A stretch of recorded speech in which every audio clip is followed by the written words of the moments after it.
Okay, adding and subtracting radicals. We're going to do adding and subtracting today. Tomorrow is multiplying, and then the next day will be dividing. So just the idea here, if I were adding 3x plus 2x, good old-fashioned algebra here, we get 5x. You just add the coefficients. So guess what 3 square roots of 7 plus 2 square roots of 7 is? It's 5 square roots of 7. You don't touch the radicand. If they have the same radicand, you add the coefficients. And you just deal with them like that. So you just deal with this as if it were x. So to add and subtract radicals, they must have the same index. They've got to both be square roots, cube roots, whatever, fourth roots. They have to have the same index. They must also have the same radicand. What's inside the root must be the same. So if this said 3 square root of x plus 1 plus 2 square root x plus 1, we'd have 5 square root x plus 1. Okay, you just don't even mess with what's in there. We'll get into that tomorrow. When you multiply within the radicals. But when you're adding and subtracting, you don't. Notice the same thing here. We don't really do anything with the x's. But if we were multiplying 3x times 2x, we'd get 6x squared. But when you add them, you just add the coefficients or subtract them. Okay, so steps. First thing you need to do, notice we do have the same index, but we do not have the same radicand. But we can start seeing we can do some simplifying here. So you must simplify each radical term. So 45x squared, well, this is 9 times 5. Just remember, we can take the square root of 45 is the square root of 9 times the square root of 5, so that's 3 square root of 5. Well, then the x squared is just x.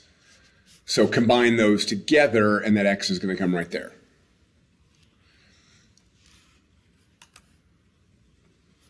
Then we can go over here with the square root of 20,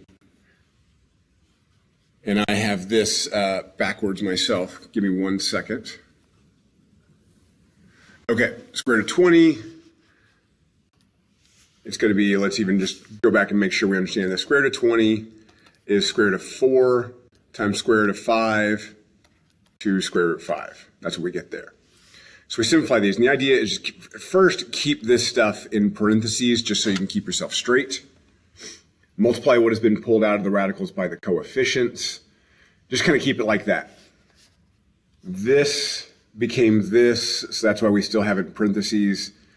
This became this, so that's why we still have it in parentheses. Now you do multiplication. 6 times 3, 2 times 2. Do not multiply the 6 by the thing. You cannot go into the radical from something outside of the radical, okay? So we get 18x square root of 5 minus 4x square root of 5. And then we have the same radical inside and out.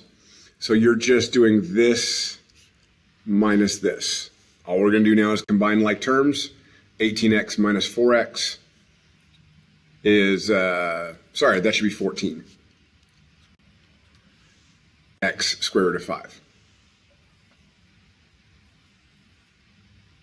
All right, real quick. Okay, so let's try a couple.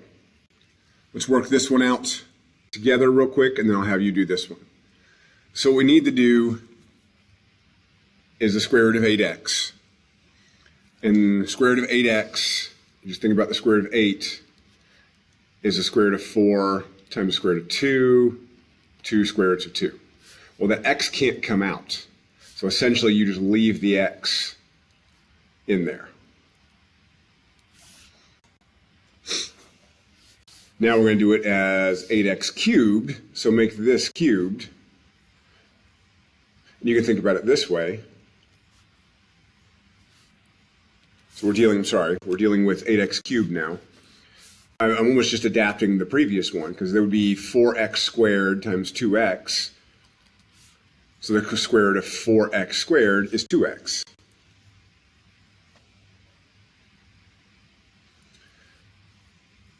So what we need to do is this is now 2 square root of 2x. And this is now 2x square root of 2x. So we're going to do multiplication. Negative x times 2 and 6 times 2x. So we get negative 2x, square root of 2x, and we get net minus 12x, square root of 2x. And that should be, all we do is combine these two because our radicals are the same. Negative 12x minus 12x, I'm sorry, negative 2x minus 12x, negative 14x. Okay, try working this one out, pause it here, come back and check your answers.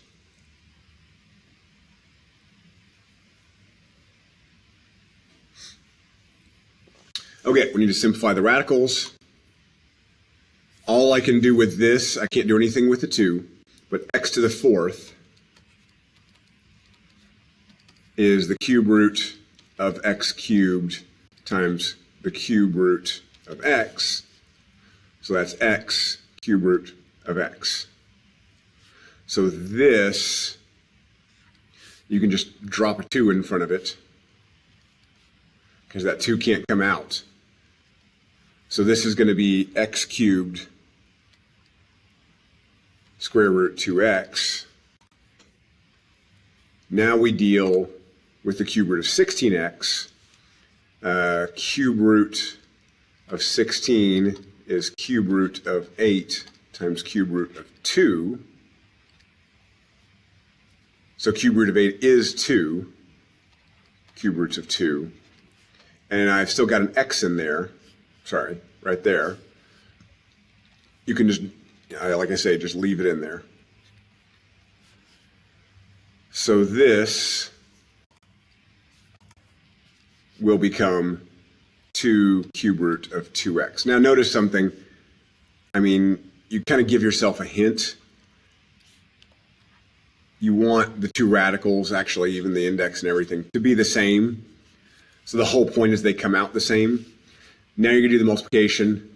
So it'll be 3x cubed, 3x cube root of 2x minus 2x cube root of 2x.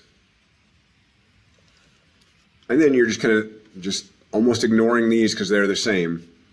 So 3x minus 2x is x cube root of 2x. Okay, now we got to make it more complicated, of course. Let's look at the errors here and what went wrong. Try to pick out the errors. Pause it here, come back and check and see if you understand what went wrong here.